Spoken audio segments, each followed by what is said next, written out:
Okie dokie. All right. So I guess we should. Get started. I think we'll get a small stream of people. I guess taking a quick break before coming on to the 3 o'clock panel today, all about the value of digitized oral meds across the pharma ecosystem, and we have what I call life science royalty here, with these wonderful folks across the spectrum of pharma and life sciences, and we're lucky enough to have Sara Chokshi back with us after being out unexpectedly earlier. So I'm really glad to have you back, Sara, and being able to be here to moderate the panel. So I'll hand over to our Director of Research at HITLAB, Sara Chokshi.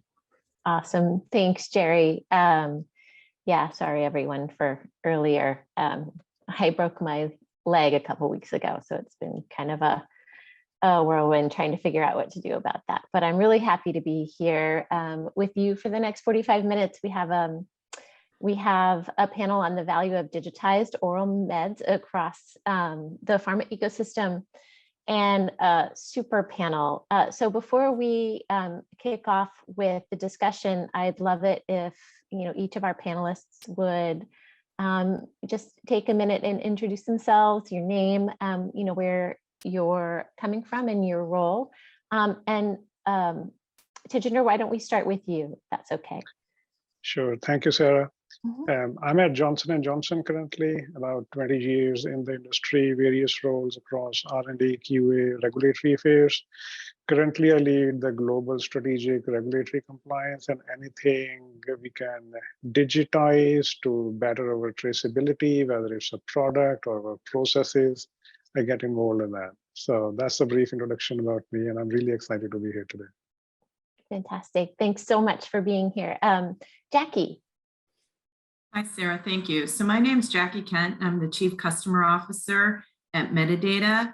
I spent 29 years at Eli Lilly, and one of my best and last roles was in supply planning and distribution. So this area is very special to me. And also, as we provide innovative solutions at Medidata today, I really think about what we can do for drug accountability and ensuring fast and efficient submissions for medicines to patients. So thanks for inviting me. Fantastic. Thanks, Jackie. Janice. Hi, everyone. Jeannette, I'm a VP of Smart Medicines at TruTag Technologies. And I've had my whole career in healthcare, starting with direct patient care years ago. Worked for Merck, also on the device side, Medtronic and Philips. Worked actually launching the pandemic ventilator for BARDA with Philips. So, and also with some strategic innovation firms that worked with innovation in the converging space of pharma, device, digital health. It always, is on that cutting edge space of brilliant science, engineering, and technology, but making it real for the real world. And that's what brought me here to TruTag. So pleasure to be here among this esteemed panel of industry leaders. Thanks for having me. Thanks, Janet. And we're going to come back to you in just a second, to hear a little bit more about TruTag. But Janice, sorry, we'd love to hear a little bit about you. Yes, thank you. Thanks for the invite to be a part of this panel.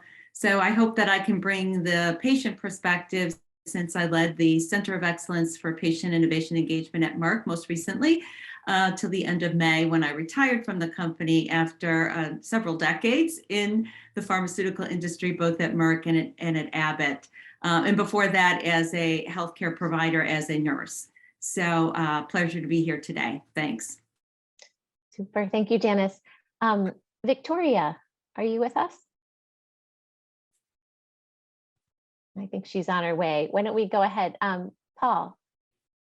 Thanks, Sara. Hey, everybody. My name is Paul Upham. I'm the head of smart devices at Roche and Genentech. My team is focused on connected drug delivery, connected pill solutions, and digital health products, in particular, software as a medical device. I've got about 20 plus years of experience at the intersection of technology and healthcare, with a particular passion for bringing technology to help patients better self-manage chronic conditions. really excited to join this panel. Thanks for the invitation. Super, thanks, Paul. And I think Victoria will be joining shortly, so we can, circle back around as our discussion moves on.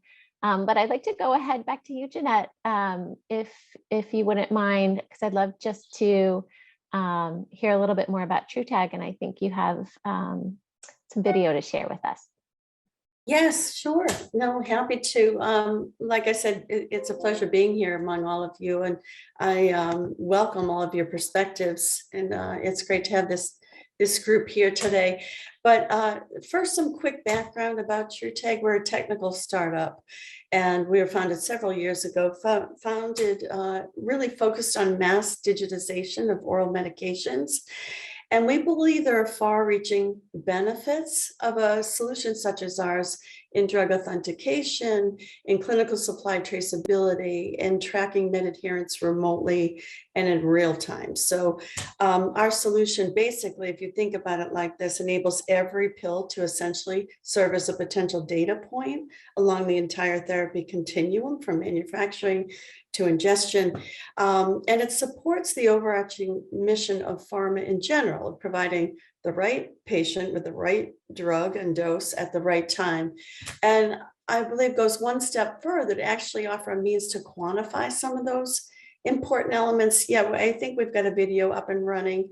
It's a quick one. We'll keep looping it, but it will give you an idea of the process. But what is a digitized oral medication? Well, to digitize or to digitally enable any product, there must be two components, a tag and a target, and a sensing device or a sensor. So we create tags made out of silicon dioxide and incorporate them into pill coatings, basically. So these tags are created by electrochemically, and you're seeing some of that in the video, electrochemically etching patterns into silicon dioxide wafers. And then those wafers are reduced to microparticles, which are basically covert, virtually unnoticeable on a pill coating. There's no appreciative impact on the medication's aesthetics or clinical efficacy. And a few important highlights about silicon dioxide: it is already an FDA GRAS substance, generally recognized as safe. It's commonly already used as an excipient ingredient in oral medications for enhanced stability, other important properties, and threshold quantities are set at 2% of total pill weight. Using our tags only contributes 0.01% per pill, so well below that threshold. And in this sense, regulatory adoption is pretty straightforward, requiring only an annual reportable change. And one other highlight, our tags are currently available actually through alliance partners such as ColorCon, who is a manufacturer of pill coatings. And since it's a simple additive ingredient decision very early on at the formulation stage, there's no impact on manufacturing. There's no added steps. There's no change in the process. It's a fairly efficient way, we believe, to incorporate the ability to digitally track the pill through its entire life cycle, a decision that's made early on, but really can impact the business, upstream significantly later in the pill's life cycle. It is a very low cost substance, and so it adds only a fraction of a cent per pill, which is the other good thing about silicon dioxide. It's essentially a rounding error, per pill in that sense. So we see it as a very scalable solution, being, so ubiquitous, low cost, and already available as an excipient ingredient. So that's the first component, the tag. Now, how are these tags sensed? You saw it in the video there. It's light interacting with the tags that creates a unique digital signature. We use hyperspectral imaging or smartphone light that serves as the sensing device. And we've moved away from hyperspectral imaging, which requires a larger stationary device, certainly some use cases for that. But in the real world, for remote real-time monitoring for, say, patients, study coordinators, physicians, possibly pharmacists, we see the smartphone as offering a really convenient, low technology burden way to sense the tags. out there in the real world. It's the reflection of the light bouncing off of the tag that is read and picked up instantaneously by the smartphone. You see that through the video. It's a very quick process. And with that single one-touch episode, with a pill in hand, a one-touch on the smartphone, the data set that's acquired instantaneously is the drug, the dose, the country of approval, and linking to the patient's location, and a timestamp of that particular episode. So a digital record is generated every time the patient interacts with their med in that way. And we believe behaviorally for the patient, that activity of pill in hand is the precursor activity to ingestion. And we realize ingestion time is the key. And we think this is a great proxy for acquiring ingestion confirmation data. And I believe the latest stat I've heard is patient-reported information about med adherence is about at 29% reliable, which is really low. And we would like to believe this is going to be more reliable, sensitive, very specific to the drug, to the dose, to the patient, and then a quantifiable solution out there remotely in the real world. We're able to, you can see in the video, visually display the data via a dashboard, whether it be an aggregate for a study coordinator, handling a cohort of patients over many locations, can visually quickly identify those gaps in med adherence. And we've designed, or we could do that, individually for a patient, for example, depending who the user is. And this is not designed as a branded solution. We see it as not as a standalone, but a rather integrated, unbranded, with other platforms, playing friendly with other monitoring and tracking tools. We've got the ability to send reminders and interact with the patient, et cetera. But as we move forward into commercialization of our concept, we're heeding, leading organizations' recommendations like DIME for the development of digital health tools, incorporating patient engagement and clinical validation. So that is an overview of how we describe digitized oral medications, digitally enabling oral RX. And I would welcome all of your perspectives on what it would take to enable success. What are some critical considerations for us and all moving forward. Super, thanks, Jeannette. Really fantastic, very cool.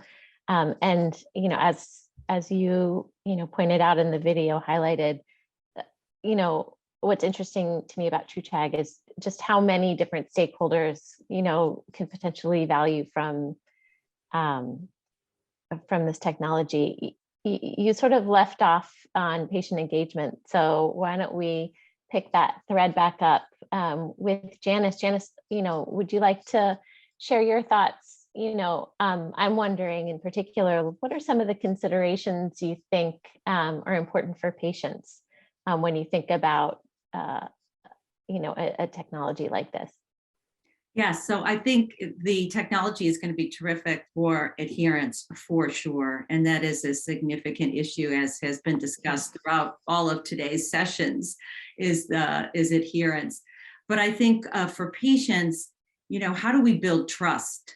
Trust in TruTag, as a company with this technology, because they don't, know the company. They're ingesting it. So how can they be assured of the safety of it? Although it's in GRAS products, as Jeannette has mentioned, is it in food products, right? Is there something that would be more familiar to them that might make them feel better about taking something into their body? The other thing we want to think about too is the technology needs, right, to work with this. I love the fact that it's a smartphone. Everybody, pretty much has that, but not everybody has broadband.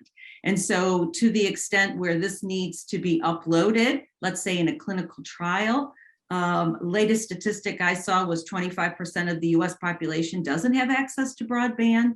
So we want to make sure that we're not leaving out certain patients that maybe don't have that. And then also, I love the benefits of the risk of preventing counterfeiting. Now, most consumers and patients don't know, that's a significant issue, especially in certain parts of the world, for example, Asia Pacific. So maybe explaining that benefit a bit more, I think would be helpful. So those are just a couple of things off the top of my head that I would say are considerations for the patient. And I think building a patient advisory board so that we can get this input early on for TruTag, I think would be very helpful. Great suggestions. Jeannette, any thoughts before we move on? I was going to say thank you, Janice. Great suggestions.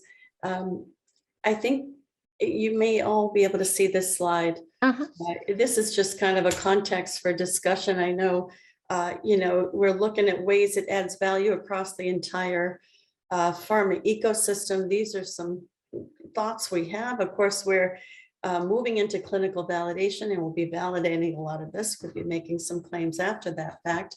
But this is, just put forth as a framework for discussion with this panel that essentially represents the ecosystem. Yeah, I was going to say great. This is great because you're telling me exactly where, where we can go next. Teginder, in your role in drug safety and digital engagement and clinical supply, what are, we just talked about patients. I'm wondering your thoughts on, considerations for pharma in terms of adopting a new concept like this. Yeah, I think I love when Jeannette said that this is not a standalone technology, but really embed it all around in other services.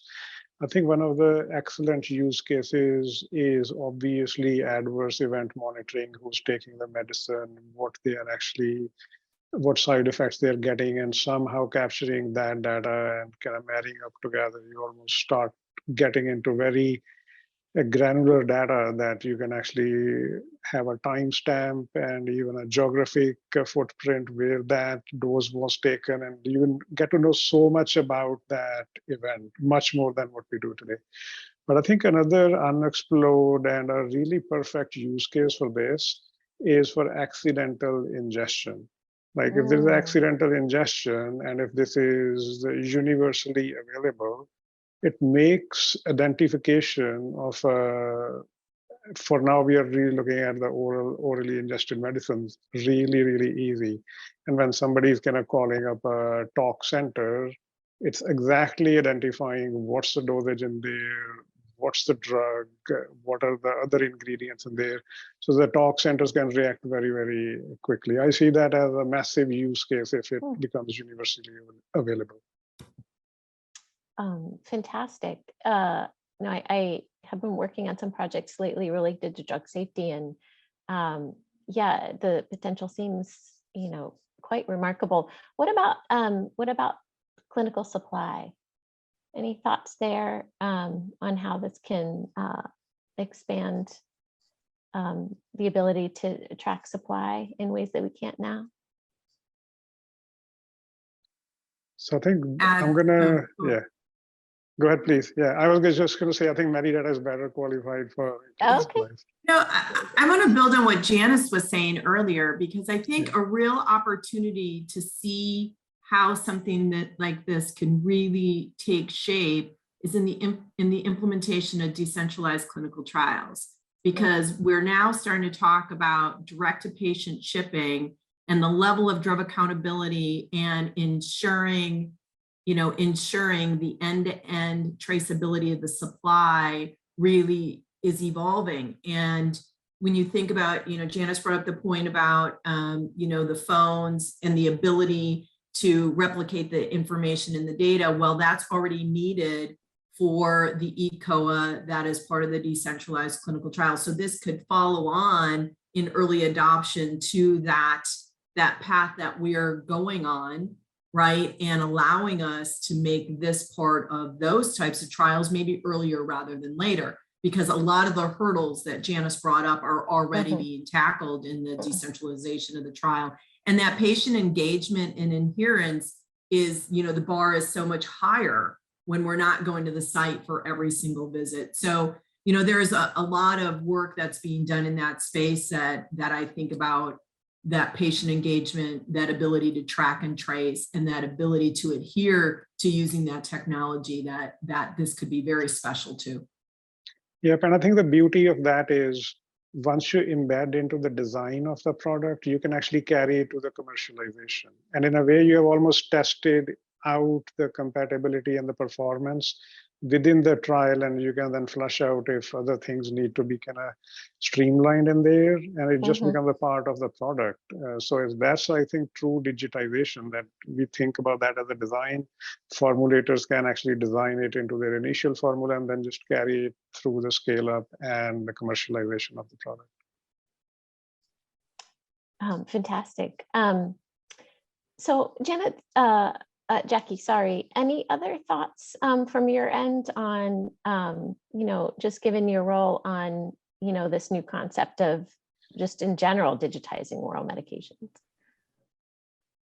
I mean, I think the whole ability, everybody has a digital head these days, somebody that's focusing on digital transformation. And so this is part of that process. And I think it's one of the hardest parts of the process, right? I don't think everybody's been very focused on protocol design, early indications of how we can do visualization and digitization early in the process. And when you get further down the line to things like how are we tracking the actual consumption of the medicine, hasn't really been thought about early enough. And so I think this really takes us leaps and bounds forward from that early part of the clinical trial to that end-to-end traceability of the actual consumption of the medicine. And so to me, this is really a big step forward in really getting to a digitized clinical trial all the way through, right? And if you think about getting to an earlier submission of that trial, more quality of data, again, the more that we have timely information, which this brings us, the better that submission and the better the quality of that data are. So I think there's some real pros to really moving forward with something like this. Great, thanks. One thing you don't have on here on this picture is the regulators themselves. And you might be looking, I know we're talking about the regulatory pieces of work that are happening inside the sponsors, but actually early indications and early understanding with the regulators themselves and the core regulators of, the EMEA, the MHRA, the PMDA, the FDA. I'd actually have a bubble that is an externally regulatory facing one. Thank you, Jackie. I know it's interesting as you think about it, the ecosystem gets bigger and bigger and bigger on this. There's the payer side, there's the PBM and distribution side, and, there's the retail pharmacy side. So thank you for that. We thought we'd just start small, but I can see how this is going to affect a lot of stakeholders across the pharma ecosystem.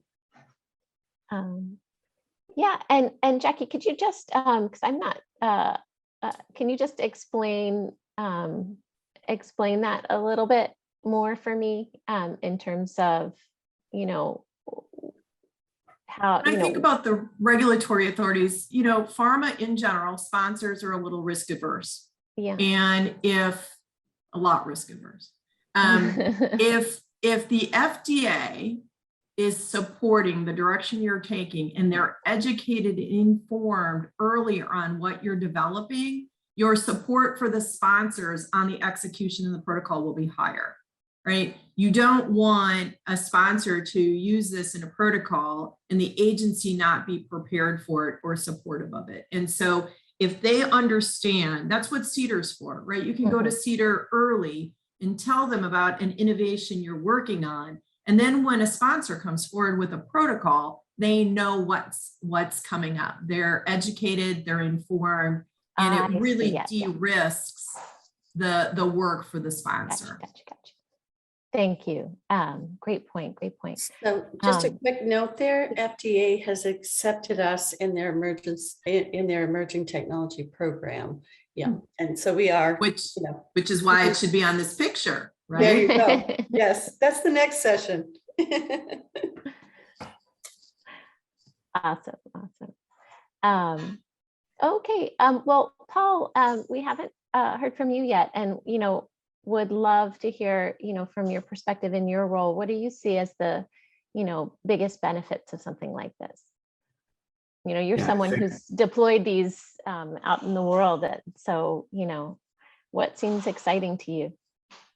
I think one of the great aspects of it, and this slide represents it well, is that it's a single technology that has multiple applications, whether it's in anti-counterfeiting or tracking in clinical trials, et cetera. And my work to date has been primarily focused sort of along the lines of what Janice and Jackie were talking about in terms of patient engagement and experience. And I think one of the lessons I've learned the hard way in bringing new technology to our clinical trial teams and to our commercial teams is that we need a cross-functional team that understands what we're going to do with the data when we have it. So there's lots of super interesting data generating technologies.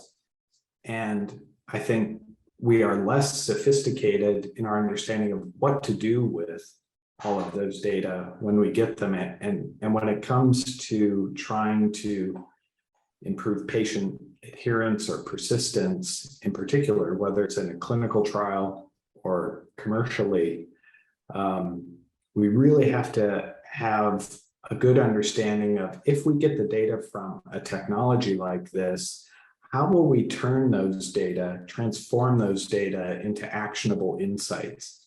And if we're talking about patient self-management of therapies, or even caregiver-assisted management of therapies, what's the behavioral design that will leverage the data that can come from this type of technology and actually lead to the behavior change we're looking for, which is more consistent, more persistent medication-taking behavior. So I think the technologies for generating these data are quite useful. I think that often for pharma, the challenge is, what exactly can we do with these data to achieve some of those objectives? That's great. Jeannette, I don't know if you want to speak at all, to what Paul's saying in terms of how TruTag approaches.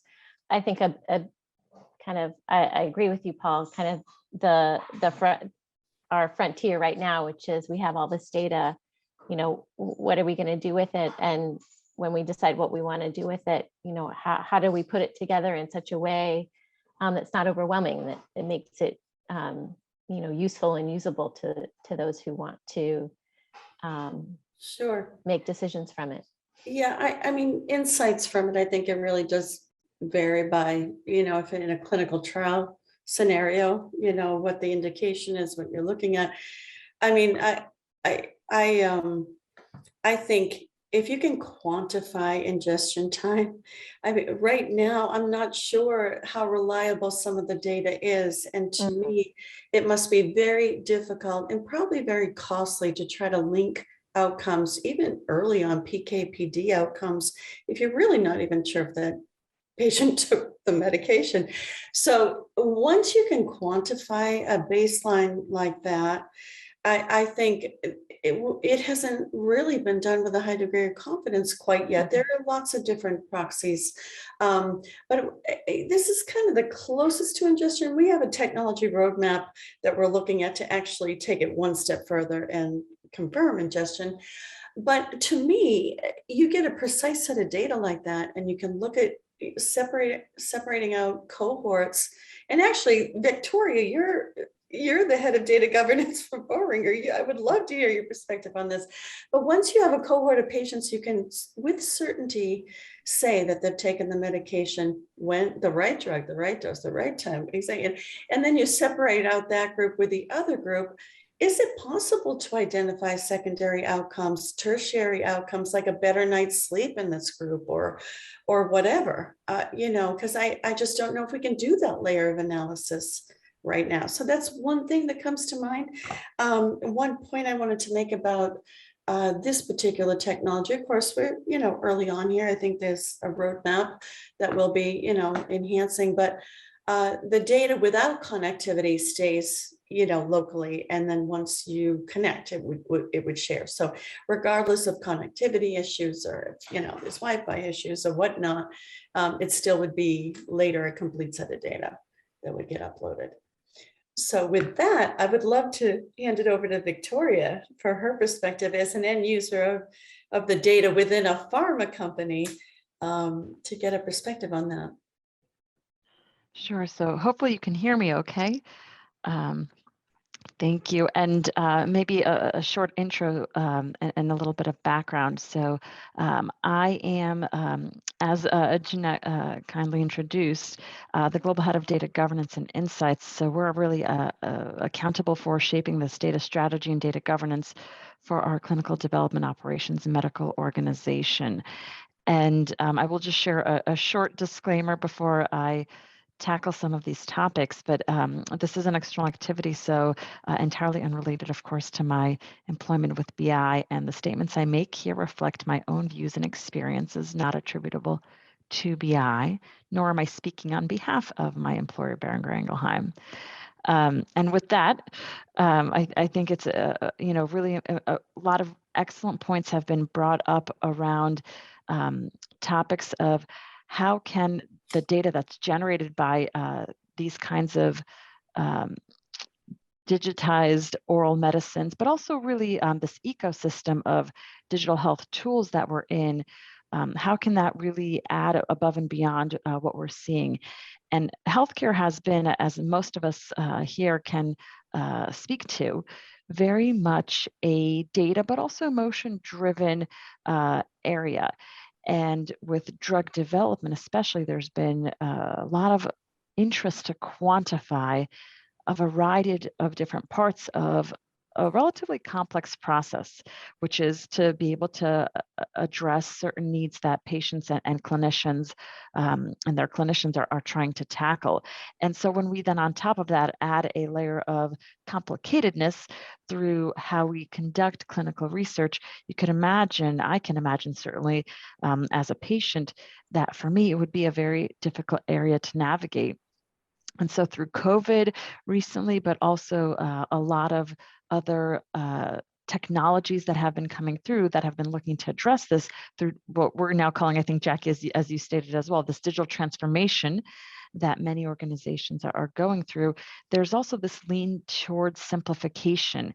And this is where TruTag really seems to be able to, as Jeannette had said, to quantify something that otherwise we measure in perhaps a more complex or complicated way. So that, I think, is really fascinating. And the trends that I'm seeing in the life sciences around digital transformation are really looking to bring together a variety of data from these more disparate data sources and try to more precisely quantify a lot of the different parts that are coming together.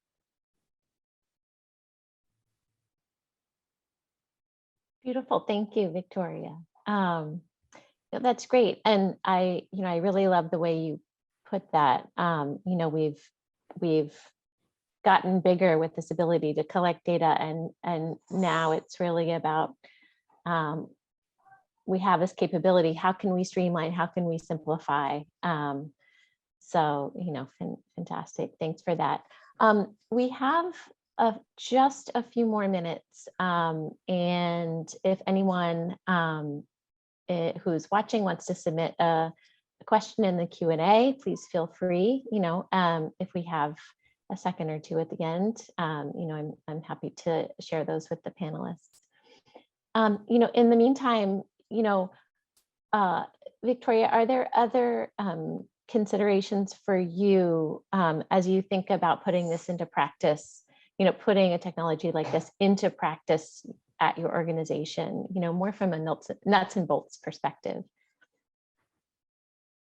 So I might just reiterate some of the points that were brought up by some of the other speakers as well. the patient perspective, and we recently saw another patient-focused drug development guidance from the FDA.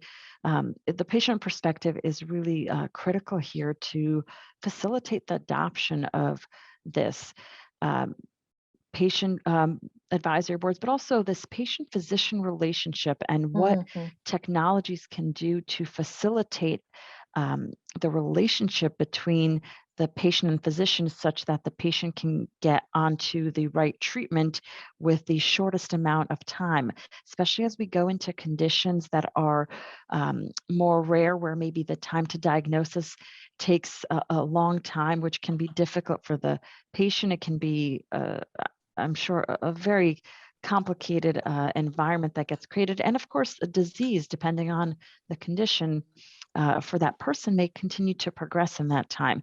So where we have the patient perspective and understand what matters to the patient is important. And from a data perspective, one such topic might be, well, what about the privacy and the data that's collected from a digitized oral medicine? What gets collected about me? What is known then about me as it's trying to, as we shift also to try to get more personalized medicines to patients, especially in pockets of the diseases that are really going to be able to be more targeted based on a patient's unique signature.